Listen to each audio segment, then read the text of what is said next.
हम जानते हैं इसमें कानून में इधरमा आंगड़ीमान साहब इधरमा तेलंगाना कोर्ट के इनका उलूदागढ़ी अनंत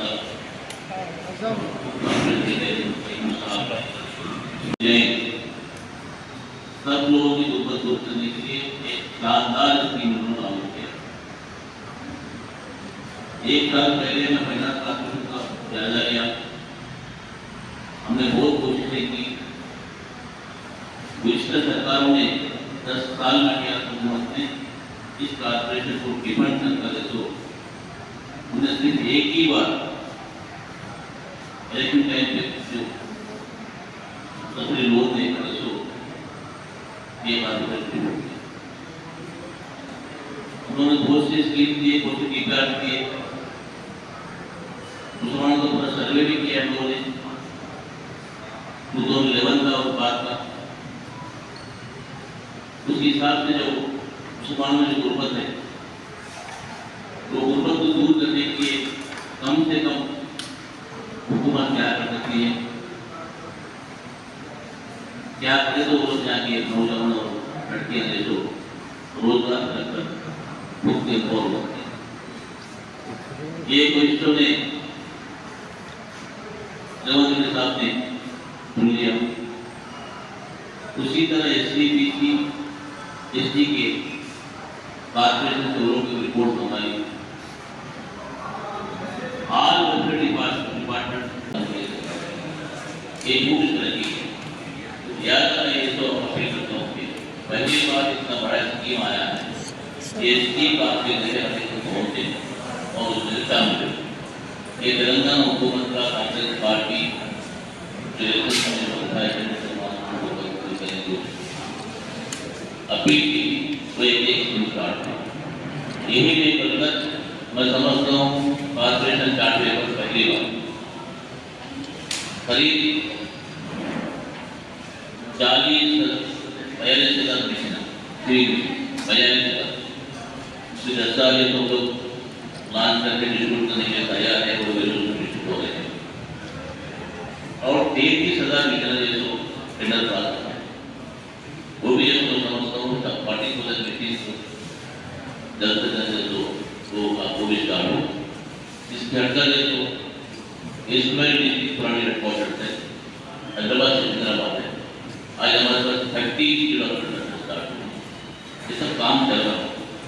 यही नहीं बनता है तो रिसेंटली 2 दिन पहले मुस्तैद बेवक की देवराव का जो है उन लोगों के तो 5,000 लोगों को चलता है 5,000 लोगों को 50 लोगों के तो एक तगड़े जोड़ने के तो छोटे मोटे कारोबार करने का वो भी सैंक्शन हुआ है।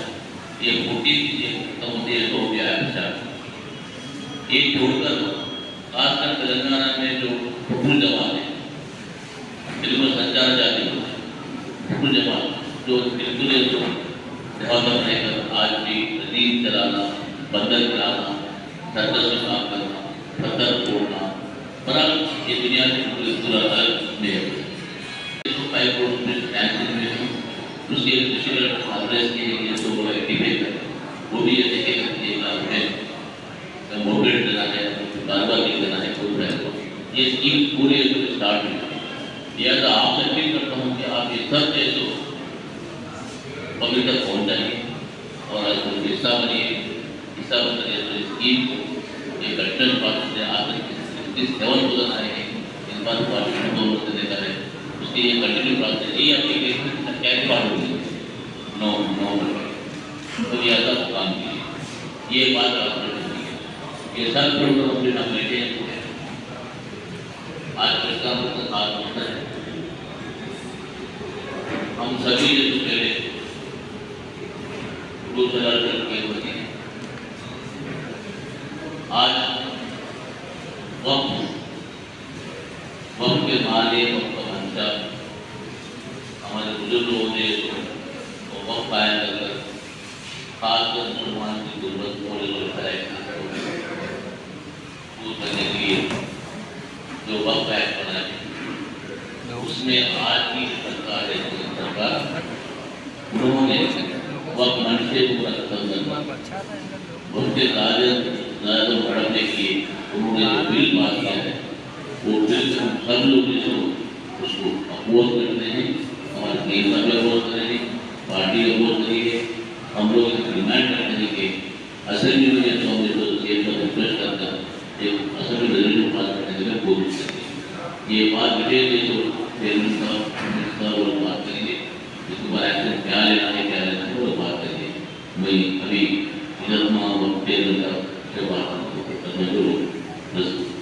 सर डॉक्यूमेंट्स क्या रिक्वायरमेंट रहेंगे जो अभी आपने स्कीम्स बताए हैं? सिंपल डॉक्यूमेंट इसमें आगा माइक बिलो पॉवर्टी फर्स्ट आधार माइक उनको लगाओ।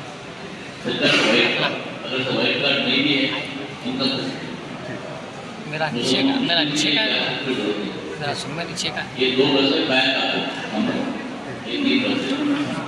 तो सिंपल है ऐप में जाके आप ढूंढ सकते हैं या तो आप इसको क्लाइंट दे दो।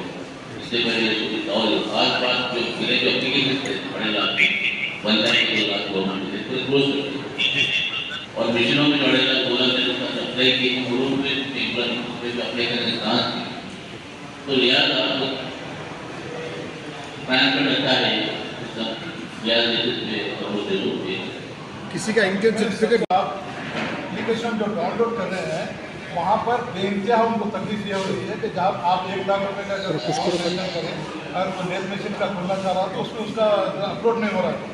सबसे पहले आपको करना ये है कि जाके 1 लाख जैसा कि आपने जीरो रोज नंबर 7 इशू किया है उसमें जो है सब्सिडी 100% है, उसमें 1 लाख 2 लाख और 4 लाख कोई लैब टेक्नीशियन है, लैब टेक्नीशियन के लिए अगर जब अपनी एप्लीकेशन डाल रहा है तो वो एक्सेप्ट नहीं हो रहा उसके लिए।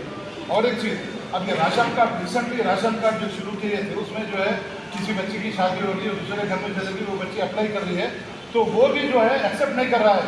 तो ये तमाम मुश्किलात में देखिए 14 तारीख आप बढ़ा दिए उसमें कोई बहुत बड़ा काम नहीं करेगी। यकीनन रेवंत रेड्डी साहब ने बड़ा अच्छा काम किया है नौजवानों को देने के लिए, मगर इसमें खास तौर से सोचिए कि जो राशन कार्ड के मामले में जिसके नाम डिलीट हो गए थे वो एक्सेप्ट नहीं हो रहा। आप फौरी तौर पर जहाँ अपलोड हो रहे हैं एप्लीकेशन वहाँ पर गवर्नमेंट की जानिब से किसी को वहाँ रिक्रूट करके उनकी अगर रहनुमाई करेंगे तो फिर वरना देखिए मैं आपको सुनिए वरना ये होगा कि आपके 7,000 करोड़ आप हमको जो है 850 करोड़ दिए। क्या मैं आपसे सवाल करना चाहता हूँ कि 7,000 करोड़ में से हमारे एमएलसी साहब क्या बैठे हैं नहीं 6,000 करोड़ क्वेश्चन पूछो से बात करना चाहूँगा कि हमारी खुशकिस्मती है कि पूरा स्पीच 850 करोड़ से इशू हमको दिया। उसमें ये बताने की कोशिश है कि हमारी state government welfare oriented program को काफी अहमियत दे रही है। इसलिए स्कीम की गई है राज्य युवा विकास उसमें 840 करोड़ रुपये मुसलमानों के वास्ते या माइनॉरिटी के वास्ते दिए गए। तो उसमें स्कीम के जो मराकज हैं जो जिसके ऊपर अमल होगा उसकी आप वाज़ेह तौर पर वजाहत कर चुके हैं। रहा सवाल वक्त बिल का तो ये वक्त जैसा किस तरीके से वक्त को लाया गया है या अभी जिस तरह अल्लाह हुसैन ने कहा कि एक तरीके से हिंदुस्तानियों को बांटने की कोशिश करेगी। कभी ट्रिपल तलाक के नाम के ऊपर, कभी कपड़ा बताने के ऊपर, कभी खाने के ऊपर बात हुई। तो एक तरीके से हिंदुओं में और मुसलमानों में डिवाइड करने की पॉलिसी के ऊपर अमल करना। रहा सवाल वक्त की मुखालिफत का जो मशहूर शेर है कि मेरा कातिल मेरा मुल्क क्या मेरे हक में फैसला देगा। तो पहले से ही आप कभी एक बात करें, कभी गाड़ी तोड़ने की बात करें, कभी खाने को लेकर बात करें। अब जिस तरीके से ये बात हो रही है क्या अगर उनकी बातों पर भरोसा करें तो तब ये चीज़ कौन सी चीज़ पर भरोसा करें। आप ये कह रहे हैं कि अक़लियत महफूज के वज़ीर किरण रिजिजू कहते हैं कि हिंदुस्तान अक़लियतों के वास्ते सबसे महफूज मुकाम है। अगर महफूज मुकाम है तो फिर आप अरुणाचल प्रदेश में वहाँ पे अरुणाचल प्रदेश में चाइना आपके पास आ जाना आज़ाद हिंदुस्तान की तारीख में फिर एक बार इस मुल्क के अक्सरियतों के लिए इलाके आप थोड़ा हटा महसूस करते हैं। बात मैं समझता हूँ आज का दिन पिछले 40 साल में बाबरी मस्जिद के बाद आज का इतना बड़ा त्याग है शायद कोई नहीं। मरकजी हुकूमत फिर एक बार इस मुल्क के अकलियतों को रोजगार के नाम पे, फलाह बहबूदी के नाम पे, उनको एम्पावर करने के नाम पे पार्लियामेंट के बीचों बीच जिसे हम जमहूरियत के मंदिर मस्जिद मानते हैं, उस पार्लियामेंट में आर्टिकल 25, आर्टिकल 26, आर्टिकल 29 का खर्चा उड़ाते हुए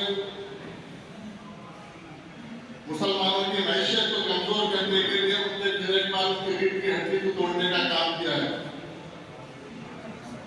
कल का जो वक्त तरमीमी बिल पार्लियामेंट में मरकजी हुकूमत ने पेश किया है, उसकी हम पुरजोर मुखालिफत करते हैं। ऐवानों में नहीं होगी, लेकिन इस मुल्क का दस्तूर, इस मुल्क का आइन, पार्लियामेंट जमहूरियत, पार्लियामेंट जमहूरियत हमको ये हुकूक दी है कि हम हर तरीके से इसका एहतजाज और उससे मुखालिफत कर सकते हैं, करेंगे। यकीनन आपकी ताकत ऐवानों में होगी, लेकिन हमारी ताकत सड़कों पे है। वक्त अमेंडमेंट बिल हो सकता है एक छोटी सी चीज दिख रही होगी, या फिर आपके लिए एक पॉलिटिकल खेल दिख रहा होगा, लेकिन ये मुसलमानों की सेंटिमेंट इमोशन से जुड़ा हुआ मामला है। तो औकात